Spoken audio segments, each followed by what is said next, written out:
ನಮಸ್ಕಾರ ರೀ ಎಲ್ಲರಿಗೂ. ಹೆಂಗದಿರಿ? ಎಲ್ಲರೂ ಚೆನ್ನಾಗಿದ್ದೀರಿ ಅನ್ಕೊಂತೀನಿ. ಇವತ್ತಿನ ಟಾಪಿಕ್ ಏನಂತಂದರೆ ಆಲ್ರೆಡಿ ನಿಮ್ಗೆ ಗೊತ್ತಾಗಿದೆ, ಥಂಬ್ನೈಲ್ ನೋಡಿ. ಎಸ್, ಭೈರತಿ ರಣಗಲ್ ಕನ್ನಡ ಮೂವಿನ ರಿವ್ಯೂ ಮಾಡ್ತಾ ಇದ್ದೀನಿ. ಇವತ್ತು 12 ಗಂಟೆ ಶೋಕ್ಕೆ ಹೋಗಿ ನೋಡ್ಕೊಂಬಂದೆ. ಮೂವಿ ತುಂಬ ಚೆನ್ನಾಗಿದೆ, ಎಲ್ಲರೂ ಒಂದ್ಸಲಿ ಹೋಗಿ ನೋಡ್ಕೊಂಬನ್ನಿ. ಮೂವಿ ಸ್ಟಾರ್ಟ್ ಆಗುತ್ತೆ. ಸ್ಟಾರ್ಟ್ ಆದ ತಕ್ಷಣ ಇದು ಮಫ್ತಿದು ಪಾರ್ಟ್ 2 ಮೂವಿ, ಮಫ್ತಿ ಪಾರ್ಟ್ 2. ಹಾಗಂತ ಶ್ರೀಮುರಳಿ ಅವರು ಇಲ್ಲ ಈ ಮೂವಿಯಲ್ಲಿ. ಇವರು ಮಫ್ತಿ 1 ಇವ್ರು ಶಿವರಾಜ್ ಕುಮಾರ್ ಅವ್ರು ಏನಿದಾರಲ್ಲ, ಅವರು CBIಗೆ ಸರೆಂಡರ್ ಆಗಿರ್ತಾರೆ. ಸೊ ಜೈಲಲ್ಲಿ ಇರ್ತಾರೆ. ಆವಾಗ ಹೊರಗಡೆ ಇಂತ್ರ ಎಲ್ಲರೂ ಪೊಲೀಸ್ ಅಗೇನ್ಸ್ಟ್, ಜನರೆಲ್ಲ ಪೊಲೀಸ್ ಅಗೇನ್ಸ್ಟ್ ಸ್ಟ್ರೈಕ್ ಮಾಡ್ತಿರ್ತಾರೆ, ಭೈರತಿ ರಣಗಳನ್ನ ಬಿಡಿ ಬಿಡಿ ಬಿಡಿ ಅಂತ. ಅವಾಗ ಶಿವರಾಜ್ ಕುಮಾರ್ ಅವ್ರ ಎಂಟ್ರಿ ಸೀನ್ ಬರುತ್ತೆ. ಅವ್ರು ಒಂದು ಬುಕ್ ಓದ್ತಾ ಇರ್ತಾರೆ, ಆಯ್ತಾ. ಒಂದು ಬುಕ್ಕಲ್ಲಿ ಓದ್ತಾ, ಆ ಬುಕ್ಕಲ್ಲಿ ಹಿಂಗೆ ಪೊಲೀಸ್ ಅವ್ರು ಬಂದು ನೀವೇ ಬಂದು ಹೇಳಿ ಸರ್ ಅಂತಂದು ಹೇಳ್ತಾರೆ. ಅವಾಗ ಬುಕ್ನ ಮುಚ್ಚಿದ್ರೆ ರಾವಣನ ಫೋಟೋ ಕಾಣುತ್ತೆ. ಬುಕ್ನ ಮುಚ್ಚಿದ ತಕ್ಷಣ ರಾವಣನ ಫೋಟೋ ಕಾಣುತ್ತೆ. ಅದಾದ್ಮೇಲೆ ಇವರು ಶಿವರಾಜ್ ಕುಮಾರ್ ಅವರು ಹೊರಗಡೆ ಬಂದು ಎಲ್ರಿಗೆ ಹಿಂಗೆ ಕೈ ಮಾಡ್ತಾರೆ, ಬುಕ್ನ ಇಟ್ಕೊಂಡು. ಈ ಕೈ ಮಾಡಿದಾಗ ಅವಾಗಲೂ ರಾವಣನ ಫೋಟೋ ತೋರಿಸ್ತಾರೆ. ಅಂದರೆ ಮನುಷ್ಯ ರಾಮ ಇದ್ದವನು ರಾವಣ ಆದ ಅಂತಂದು ತೋರಿಸ್ತಾರೆ. ಸೊ ಅದಾದ್ಮೇಲೆ 1985ಗೆ ಹೋಗುತ್ತೆ ಮೂವಿ. 1985 ಅಂದರೆ ಇವರು ಚಿಕ್ಕ ವಯಸ್ಸಿನಲ್ಲಿ ಹೇಗಿದ್ರು ಅಂತ ತೋರಿಸ್ತಾರೆ. ಅದಾದ್ಮೇಲೆ ಚಿಕ್ಕ ವಯಸ್ಸಿನ ತೋರಿಸ್ತಾರೆ. ಅದಾದ್ಮೇಲೆ ಮೂವಿ 1985 ಹೋದ ತಕ್ಷಣ ಒಂದು ಫೈರ್ ಎಂಜಿನ್ ಗಾಡಿ ಎಲ್ಲೋ ಬೆಂಕಿ ಹತ್ತಿರತ್ತೆ, ಅದನ್ನ ಆರ್ಸಕ್ಕಂತ ಹೋಗ್ತಿರ್ತಾರೆ ಇವರು. ಸೊ ಅದಾದ್ಮೇಲೆ ಅದು ಒಂದು ಕಲ್ಗೆ ಡಿಕ್ಕಿ ಹೊಡೆದು ಆಕ್ಸಿಡೆಂಟ್ ಆಗಿ ಬೀಳತ್ತೆ. ಅಲ್ಲಿ ಬಿದ್ದ ತಕ್ಷಣ ಜನ ಬರ್ತಾರಲ್ಲಿ. ಜನ ಬಂದು ಒಬ್ಬ ಬರ್ತಾನೆ ಮನುಷ್ಯ. ಅವ್ನು ಬಂದು ಗಾಡಿ ಒಳಗೆ ಯಾರಿದಾರೆ ಅಂತ ನೋಡಲ್ಲ, ಒಂದು ಹನಿ ನೀರು ಬೀಳ್ತಿರತ್ತೆ, ಅದನ್ನ ನೀರು ಹಿಡ್ಕೊಳಕ್ ಹೋಗ್ತಾನೆ.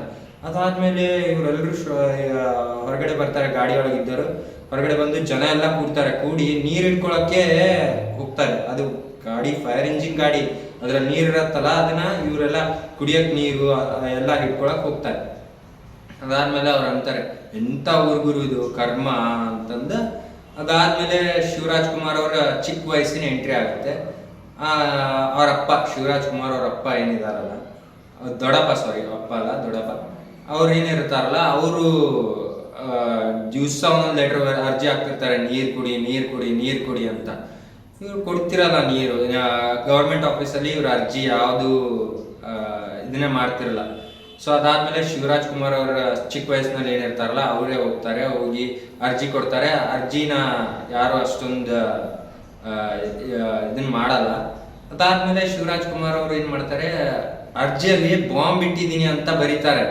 ಬರ್ದಾದ್ಮೇಲೆ ಅದನ್ನ ಗೌರ್ಮೆಂಟ್ ಆಫೀಸಲ್ಲೇ ಕೊಡ್ತಾರೆ, ಬಟ್ ಅದನ್ನ ಯಾರು ನೋಡಲ್ಲ. ಇದಾದ್ಮೇಲೆ ಶಿವರಾಜ್ ಕುಮಾರ್ ಅವ್ರ ಹೊರಗಡೆ ಹೋಗಿ ಗೌರ್ಮೆಂಟ್ ಆಫೀಸ್ಗೆ ಬೀಗ ಹಾಕಿ ಹೊರಗಡೆ ಹೋಗಿ ನಿಂತ್ಕೋತಾರೆ. ನಿಂತ್ಕೊಂಡ ತಕ್ಷಣ ಬ್ಲಾಸ್ಟ್ ಆಗುತ್ತೆ. ಶಿವರಾಜ್ ಕುಮಾರ್ ಅವ್ರಿಗೆ ಕೇಸ್ ಕೋರ್ಟಿಗೆ ಕರ್ಕೊಂಡು ಹೋಗ್ತಾರೆ.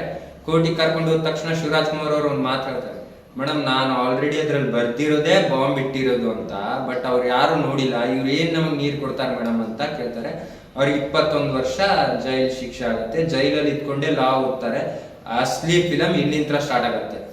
ಆಮೇಲೆ ಲಾ ಓದ್ಕೊಂಡು ಬಂದು ಜನರಿಗೆಲ್ಲ ಹೆಲ್ಪ್ ಮಾಡ್ತಿರ್ತಾರೆ. ಹಾಗೆ ಮೂವಿ ಸ್ಟಾರ್ಟ್ ಆಗುತ್ತೆ. ನಾನು ಎಲ್ಲ ಸ್ಟೋರಿ ಹೇಳ್ಬಿಟ್ರೆ ನೀವು ಸ್ಟೋರಿ ಸ್ಪಾಯಿಲ್ ಮಾಡ್ದಂಗೆ ಆಗುತ್ತೆ. ಸೊ ನೀವೇ ಹೋಗಿ ನೋಡಿ. ಸೊ ಮೂವಿ ಚೆನ್ನಾಗಿದೆ. ಅದಾದ್ಮೇಲೆ ಶಿವರಾಜ್ ಕುಮಾರ್ ಅವರು ಅಡ್ವೊಕೇಟ್ ಆಗ್ತಾರೆ. ಅಡ್ವೊಕೇಟ್ ಆದ್ಮೇಲೆ ತಮ್ಮ ಗುಜರಿ ಅವರ ದೊಡ್ಡಪ್ಪನ ಬಿಸ್ನೆಸ್ ಇರುತ್ತೆ ಗುಜರಿದು. ಸೊ ಅಲ್ಲೇ ಒಂದು ಅಡ್ವೊಕೇಟ್ ಇದನ್ನ ಹಾಕೊಂಡು ಅಲ್ಲಿಂತ್ರನೇ ಜನರಿಗೆಲ್ಲ ಹೆಲ್ಪ್ ಮಾಡ್ತಿರ್ತಾರೆ. ಸೊ ಅದಾದ್ಮೇಲೆ ಅವರು ಭೈರತಿ ರಣಗಲ್ಲಾಗಿ ಬದಲಾಗ್ತಾರೆ. ಸೊ ಏನಕ್ಕೆ ಬದಲಾಗ್ತಾರೆ ಅಂತಂದ್ರೆ ನೀವು ಮೂವಿ ಹೋಗಿ ನೋಡಿ. ಸೊ ನಾನು ಹೇಳ್ಬಿಟ್ರೆ ಸ್ಟೋರಿ ಸ್ಪಾಯಿಲ್ ಆಗುತ್ತೆ. ಸೊ ಮೂವಿ ಹೋಗಿ ನೋಡ್ಬೋದು, ತುಂಬಾ ಚೆನ್ನಾಗಿದೆ ಮೂವಿ.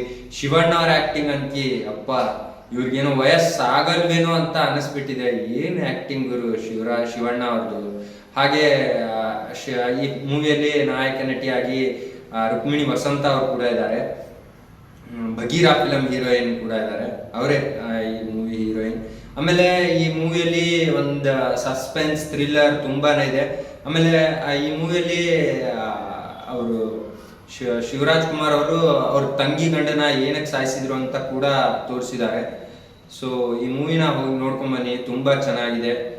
ಕನ್ನಡ ಮೂವಿನ ನೋಡಿ. ಆಮೇಲೆ ಇವ್ರದ್ದು ಫೈಟ್, ಈ ಮೂವಿಯಲ್ಲಿ ಒಂದು ಮಿಸ್ ಆಗಿದ್ದೇನೆಂದ್ರೆ ಶಿವಣ್ಣ ಅವ್ರ ಡಾನ್ಸ್ ಅಷ್ಟೇ ಮಿಸ್ ಮಾಡ್ಕೊಂಡಿದ್ವಿ ಅಂತ ಅನಿಸ್ತು. ಬಟ್ ಓವರ್ ಆಲ್ ಮೂವಿ ಮಾತ್ರ ತುಂಬ ಚೆನ್ನಾಗಿದೆ. BGM ಮ್ಯೂಸಿಕ್ ಅಂತೂ ಸಿಕ್ಕಾಪಟ್ಟೆ ಚೆನ್ನಾಗಿದೆ.